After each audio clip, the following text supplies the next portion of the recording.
Happy Tuesday, y'all. It's Molly Stillman with Rave Publications, and it's time for my tip of the week.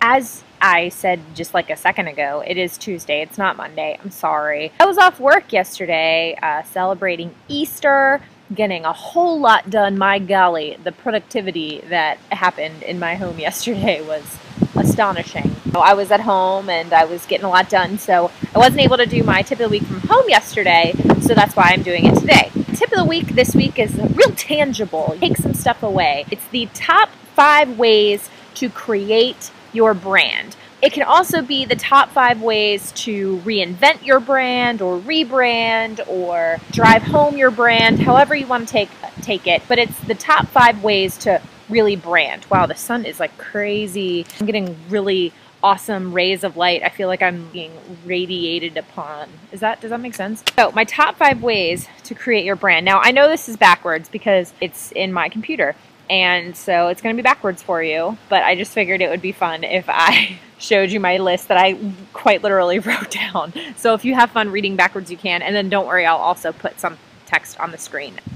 Text green. Number 1, a logo.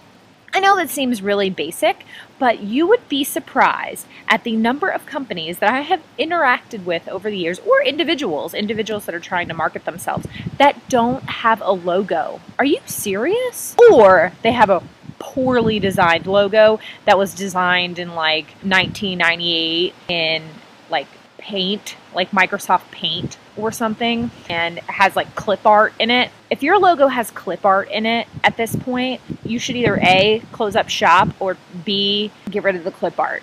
Why do you have clip art? Your logo needs to have like a color that is associated with your brand. It needs to have the name of your company. It needs to have some sort of defining image. I mean, think about the logos that we all know and love.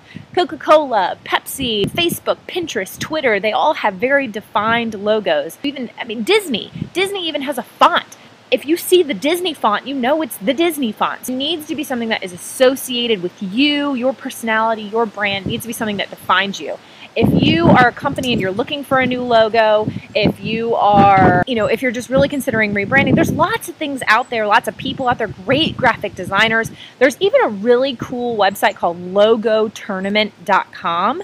logotournament.com, and you can go on there and you can put all the information about your business on there, and you put a bid up basically, so really any amount of money that you'd be willing to pay for a new logo. Graphic designers from all around the world will design a logo for you, and they only get paid if you pick their logo. It's like I said, there's a ton of resources out there. Number 2, a tagline or motto. It doesn't necessarily have to be a part of your logo. If it can, that's even better. It's your mission statement. And your mission statement needs to be whittled down into a teeny little sentence that really describes your business. Folgers, good to the last drop, or McDonald's, I'm loving it. Like, you've got to have that tagline, that motto that really brings people in.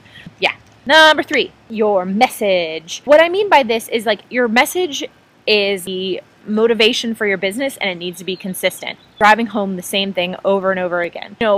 A company like Whole Foods, their consistent message is that they're expensive. Kidding. But Whole Foods, like, it's organic, it's healthy, it's locally grown. Or going to Whole Foods, you're going to be getting like healthy organic foods. Like, that's the message that they're driving home. If you're looking at like Aldi, the grocery store Aldi, we just got an Aldi down here, and by the way, I am loving Aldi, so cheap. But that's the thing, that's their consistent message, is that they are cheap, they take out the middleman, you got to bring your own bags, you got to pay $0.25 for a cart, you get the quarter back when you turn the cart back in, and you bag your own food. But the food is so cheap, and I think it's the Swiss, or is it the Germans that own Aldi? I don't know. Anyway, they're driving home the fact that they keep it simple, and they want to keep their prices low, so that's why they take out a lot of the extra stuff that you see at other grocery stores.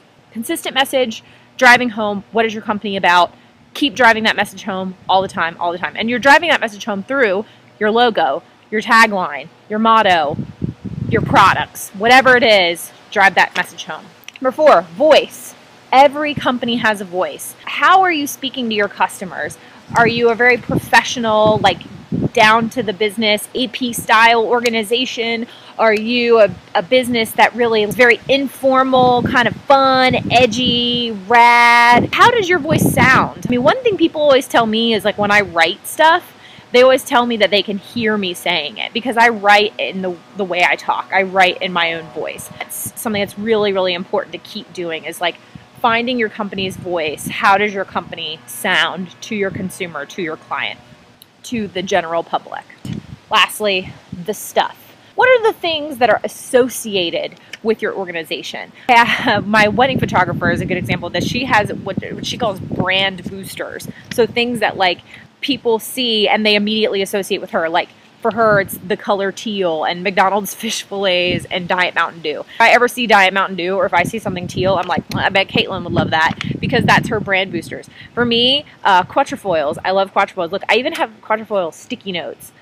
I was so excited when I found them, because I love quatrefoils, and so I needed to get quatrefoil sticky notes. Usually when people see quatrefoils, they're like, oh, I bet Molly would like that. Diet Coke. I drink Diet Coke a lot, all the time. I'm just saying, drink Diet Coke all the time. Burritos. Love Mexican food. I eat Chipotle more than should be humanly allowed. Those are brand boosters. Like, those are things that people associate with me. If you're a company, then you produce projectors. You're a manufacturer projector. You're a projector manufacturer. I think I might be a little bit dyslexic. Manufacturer. What are the things that people associate with your brand? Green products? Are they in-home products? Are they pro products? Like, but are there things that are associated? Coca-Cola. When I see polar bears, I think Coca-Cola. I know it's really random, but like, there are things that people will start to associate with your brand. So really entrench yourself in those things. And again, it kind of goes back to driving home the message, which is point 3, what voice you're speaking in, point 4. I know these are very basic things, but they all tie in together. Your logo and your tagline and your message and the voice you're speaking with, and then the stuff. What's the stuff that really kind of brings it all together? It's the big bow on top of your branding package.